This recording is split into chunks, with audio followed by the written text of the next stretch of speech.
So imagine this scenario. You're standing in the middle of a desert, vast golden sands, rugged mountains off in the distance. The wind is blowing. It feels, ancient, quiet. It's basically the setting of every adventure movie where the hero is hunting for, like, a lost city or a chest of gold. I can picture it perfectly. Very cinematic. Right. But here's where the plot twists. Yeah. The treasure isn't gold. It's not silver.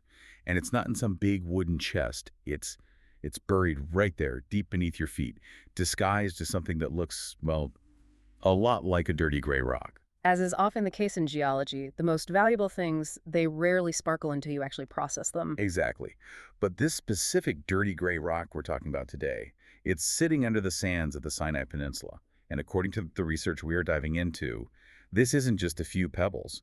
We are talking about a discovery with a potential value of up to 300 million US dollars. Which, depending on the exchange rate you're looking at, that translates into billions of Egyptian pounds. It's a massive number. Massive. So today on the Deep Dive, we are unpacking the story of Egypt's hidden treasure in Sinai. Yeah. But, and I promise this is the last time I'll use the adventure movie thing, this isn't just about digging stuff up. No, and that's what makes this particular case so fascinating to me. It's really a story about economic maturity.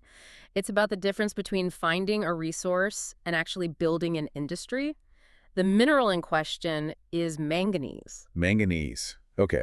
I feel like I remember seeing that on the periodic table in high school chemistry, maybe somewhere in the middle. That's the one. Symbol M and an A, atomic number 25. Look at you go. Yeah. But for most of us, it's not exactly a household name like gold or silver or even copper.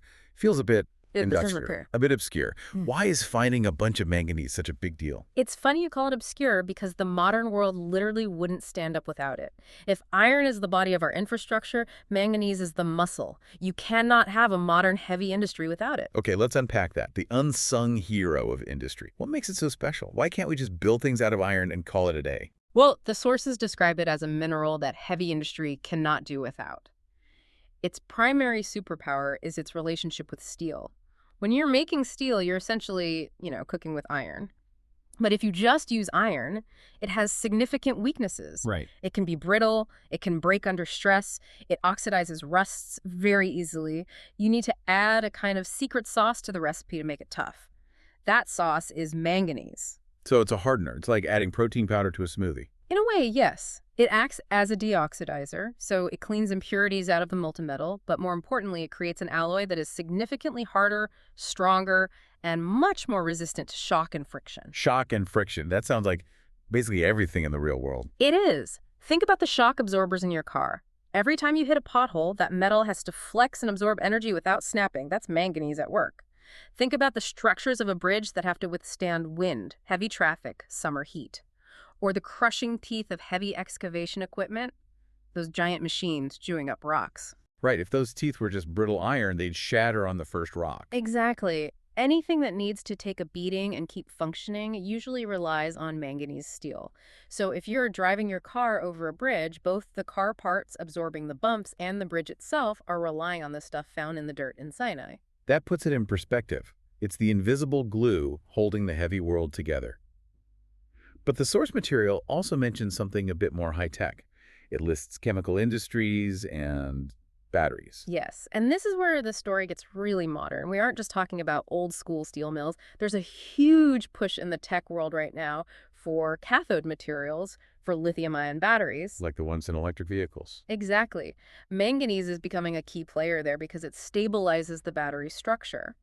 So when we talk about market demand, we're looking at a very robust picture. You have the traditional demand from construction and infrastructure, which isn't going away, and you have this rising demand from the green energy transition. Which explains why the demand is stable and unlikely to drop. As long as countries are building roads, bridges, and electric cars, they need manganese. Demand is incredibly stable. And for a country like Egypt, which is trying to expand its own local manufacturing base, having your own supply of manganese is a strategic game changer. You stop relying on imports to build your own cities. Okay, so we've established that manganese is the real deal. It's valuable, it's necessary, we use it every day. Now let's travel to the location. We mentioned the Sinai Peninsula. Specifically, South Sinai. Now, I was reading through the background on this, and the source mentions that this isn't exactly the first time someone has picked up a pickaxe in Sinai. Mining isn't a new invention there. No, not at all. Sinai has a very long geological history and a history of mining that goes back thousands of years. The sources clarify that manganese mining specifically isn't a brand new concept there. It's been done before. So why is this news now? If we knew it was there, why didn't we have this $300 million boom 20 years ago? What's different? That is the $1,000,000 or $300 million question. The issue historically has been the method and the scale. In the past, extraction efforts were pretty limited. You had weaker investment, lower technological capabilities, and maybe most importantly, incomplete manufacturing chains. Incomplete manufacturing chains. That sounds like business speak for we dug it up and sold it cheap. Pretty much. Or we dug it up inefficiently. The barrier was always that the operation wasn't scalable. It was more, artisanal or small scale. What's different now, according to the new geological indicators, is the quality and the quantity. The research shows we're looking at manganese ore of good quality and, crucially, in quantities that support a wide production project. So we've moved from there might be some here to we have enough here to build an entire business model around it. Exactly. It's the difference between having a little garden in your backyard and running a commercial farm. We're now looking at an industrial scale opportunity. Okay, let's get into the specifics of that. I want to do the math because big numbers get thrown around all the time. We keep saying $300 million. Where does that number actually come from? It comes from a breakdown of volume versus market price. The source estimates that the recoverable quantity over the lifespan of this project could reach about 1 million tons. 1 million tons of ore. Okay, that's a lot of rock. It is substantial. Now, you look at the global market. The price of manganese ore, it fluctuates based on purity, how clean it is. But generally, the source puts it in a range of $150 to $300 per ton. Okay, pulling out my mental calculator here. 1 million tons times 150 is $150 million. And at the high end, times $300. That's $300 million. There you have it, $150 million to $300 million in total expected value. It's a huge sum. It is. And remember, for the local economy, this is entering the system as value that would otherwise be imported or as export revenue. In local currency, Egyptian pounds, we are talking about billions. It's a massive financial injection. But, and this is where I think the story gets really interesting, the source material has a very specific warning. It essentially says, don't just sell the rock. This is the core argument, and frankly, it's the most critical lesson in modern development economics. The treasure isn't the raw extraction. If you just dig up 1 million tons of manganese and put it on a ship to sell to someone else, you are leaving the vast majority of the money on the table. Because you're selling the cheapest version of the product. Exactly. You're selling the ingredients, not the meal. The finished cake costs way more than the flour. The source explicitly states that extraction alone is not enough. To really unlock that $300 million potential and likely surpass it, you need to build a value-added chain. Let's unpack that term value-added. It's a bit of a buzzword. What does it actually look like in practice for a rock like manganese? It means you perform industrial processes on the material before it leaves your hands. The proposal details 2 main steps. Step 1 is what they call concentration and treatment. Okay, what does that involve? Well, when you pull ore out of the ground, it's messy. It's mixed with dirt, silica, other rocks. It's low grade. You don't want to pay to ship dirt across the ocean. So you build facilities right there in Sinai to process the ore. You crush it, you wash it, you concentrate it. So you're doing industrial cleaning, essentially, making it more pure. Yes. By treating it, you raise its quality and its industrial readiness. A ton of treated high-grade manganese is worth significantly more than a ton of raw ore. But then you go to step 2, which is where the real money is. And step 2 is? Alloy factories. Instead of selling that treated manganese to a steel mill in another country, you build the factory that mixes the manganese with iron to create the ferroalloys right there. You link the mine directly to the iron and steel industry. So now you aren't selling a mineral. You're selling a specialized industrial product. You're selling the secret sauce pre-made. Correct. You create ferromanganese, and that is where the economic magic happens. This moves the economy from a resource curse, where you just export raw materials for low returns, to an industrial powerhouse. You create a complete production chain: mining, transport, processing, manufacturing. That makes total sense. It feels like the difference between selling a log and selling a table. The table involves craftsmanship, labor, design, and it costs 10 times as much. And crucially, it employs 10 times as many people. That brings us perfectly to the ripple effect. Because a project like this doesn't just happen in a vacuum, does it? You can't just drop a factory in the desert and hope for the best. No. And the source makes a big point of this. The benefits go far beyond the mine shaft. Think about the logistics. To move 1 million tons of ore and run processing plants, you need power, you need water, you need roads that can handle heavy trucks. So the infrastructure of South Sinai has to level up just to support the mine. Exactly. The project requires and fuels the development of transport and services. This creates what economists call backward and forward linkages. Backward and forward linkages. Break that down for us. Backward linkages are all the things the mine needs to operate. You need mechanics to fix the trucks, food services for the workers, housing, fuel stations. It creates a whole microeconomy around the extraction sites. And forward linkages? That's where the product goes. If you're making alloys locally, suddenly the steel factories in Cairo or Alexandria have a domestic supplier. That strengthens the entire construction industry. Which means jobs.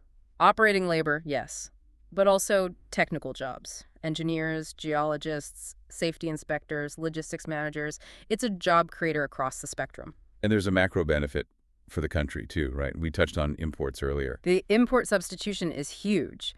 Egypt, like many developing nations, spends a lot of hard currency dollars and euros importing materials for construction and industry. If you can produce the manganese alloys locally, you stop writing those checks to foreign companies. You keep that currency inside the country. Exactly. It strengthens industrial independence. It stabilizes your economy against global supply chain shocks. We all saw what happened during the pandemic when shipping just stopped. If you make your own alloys, you can keep building your own bridges. It's like growing your own vegetables instead of buying them at the supermarket. You save money, and you're less vulnerable if the supermarket runs out. Precisely. And it adds a new strategic weight to Sinai. Talk to me about that, because when I think of Sinai, and I think for a lot of our listeners, the image is tourism. Yeah. Sharm el-Sheikh, diving, beaches. Right. It's seen as a vacation destination or a place of historical and religious significance. Does bringing in heavy industry change that? It expands it. By establishing a heavy industrial footprint, you change the region's identity. It becomes a production hub. With improving infrastructure and these development projects, mining becomes a core element of the region's identity, beyond what people usually associate with it. It integrates Sinai more deeply into the national economic engine. That's a really powerful shift in perspective. Yeah. It's not just a place people visit. It's a place that produces value. It does. But again, I have to circle back to the condition for success mentioned in the source. Because none of this happens automatically. A warning label we mentioned The earlier. warning label. The source is very clear. This only works if it's taken seriously, with proper planning. It has to be a complete development project. What does that mean in this context? Complete development.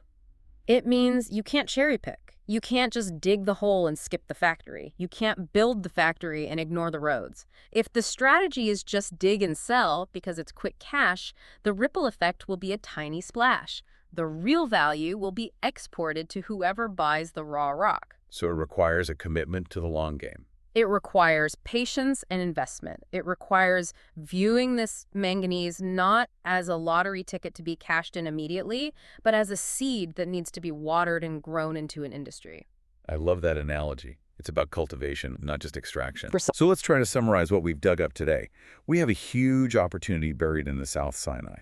It's manganese, a mineral that is absolutely critical for steel, cars, bridges, even the future of green energy. You're right. We have the numbers. About 1 million tons, worth up to $300 million. But that $300 million is just the starting line. The real prize is building the processing plants and the alloy factories to turn that raw rock into industrial gold. Perfectly summed up. It is a test of strategy. The rocks have been there for millions of years. They aren't going anywhere. The variable is us. It depends on human ingenuity and the decision to build value, not just take it. It really makes you wonder, doesn't it? We walk around thinking the world is fully explored, that everything's been found, but here is this massive potential just waiting for the right approach to unlock it. It connects to the bigger picture of resource management globally. How many other hidden treasures are sitting right under our feet? And I don't just mean minerals. Maybe it's agricultural potential or solar or wind. They are waiting for us to stop looking at them as raw materials and start seeing them as the foundation for an industry. That is the question I want to leave you with today. What's the difference between a rock and a fortune? It turns out it's not luck. It's the factory you build next to the mine. Couldn't have said it better. Thanks for diving deep with us today into the geology and economics of Sinai. Hopefully you'll never look at a bridge or a steel beam the same way again. It's always good to know what the world is made of. Absolutely. We'll catch you on the next deep dive.